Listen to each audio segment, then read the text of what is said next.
All right. Page 93 in Rick Rubin's The Creative Act, A Way of Being. 93. Intention. An old man in Calcutta would walk to get water from a well every day. He'd carry a clay pot and lower it by hand slowly, all the way down, careful not to let it hit the sides of the well and break. Once it was full, he'd raise the pot slowly and carefully again. It was a focused, time-consuming act. One day, a traveler noticed the old man engaged in his difficult task. More experienced with mechanics, he showed the old man how to use a pulley system. This will allow the pot to go straight down quickly, the traveler explained, then fill with water and come back up without hitting the sides. It's much easier and the pot will be just as full with much less work. The old man looked at him and said, I think I'm going to keep doing it the way I always have. I really have to think about each movement, and there's a great deal of care that goes into doing it right. I'd imagine if I were to use the pulley, it would become easy, and I might even start thinking about something else while I was doing it. If I put so little care and time into it, what might the water taste like? It couldn't possibly taste as good.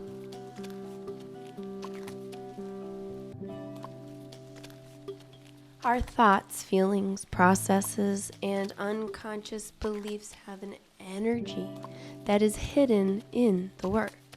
This unseen, unmeasurable force gives each piece its magnetism. A completed project is only made up of our intention and our experiments around it.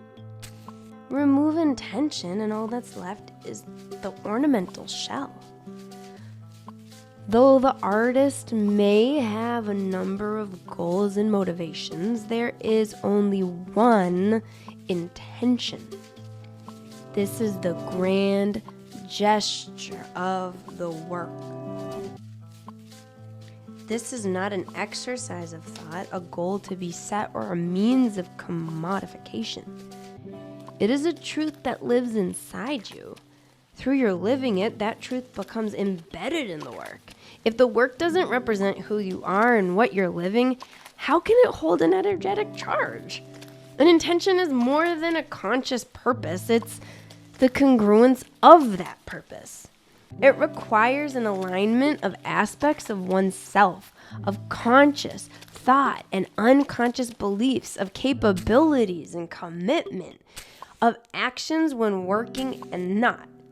It's a state of living in harmonic agreement with oneself.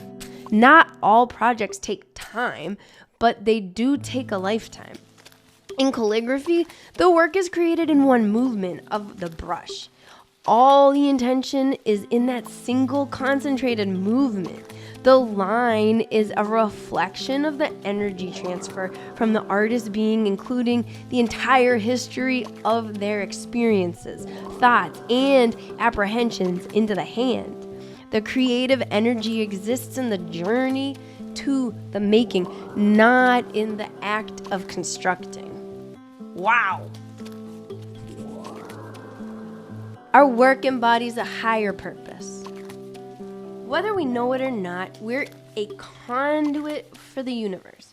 Material is allowed through us. If we are a clear channel, our intention reflects the intention of the cosmos. Most creators think of themselves as the conductor of the orchestra. If we zoom out of our small view of reality, we function more as an instrumentalist in a much larger symphony the universe is orchestrating. We may not have a great understanding of what this magnum opus is because we only see the small part we play. The bee, attracted to the scent of the flower, lands on only one, then another, inadvertently enabling reproduction. Should the bee go extinct, not just flowers, but birds, small mammals, and humans would likely also cease to exist. It's fair to assume that the bee doesn't know its role in this interconnected puzzle and in preserving the balance of nature. The bee is simply being. Similarly, the total output of human creativity in all its kaleidoscopic breadth pieces together the fabric forming our culture. The underlying intention of our work is the aspect allowing it to fit neatly into this fabric. Rarely, if ever, do we know the grand intention. Yet, if we surrender to the creative impulse, our singular piece of the puzzle takes its proper shape. Intention is all there is. The work is just a reminder. Wow, commentary. That's really something to think about.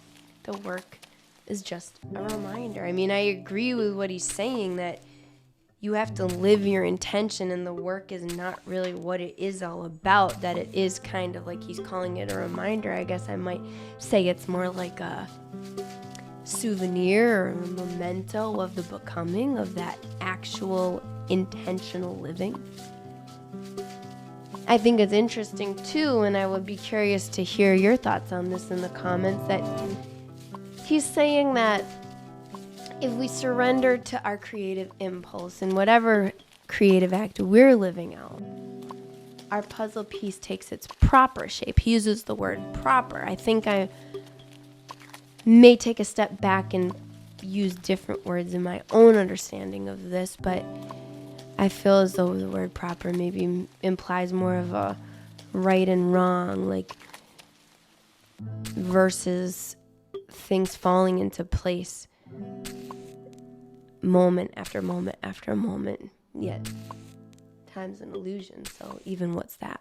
What do you think about his use of the word proper? I had to underline a bunch of stuff in this chapter.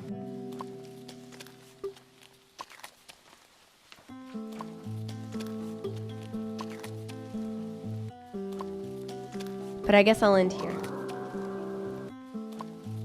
He says, if we are a clear channel, our intention reflects the intention of the cosmos. And that puts words to something so true to me. What are the things that you do to be a clear channel? For me, making my artwork is definitely a way I keep my channel clear. Meditating, but it takes different forms. Sometimes it's the breathing, sometimes it's being in nature, sometimes it's purely living intentionally. Do you do any of those things to keep your channel clear? Do you do something different? Let me know in the comments, and while you're down there letting me know, on your way down there, let me know. Would you click like and subscribe? Thanks so much for listening.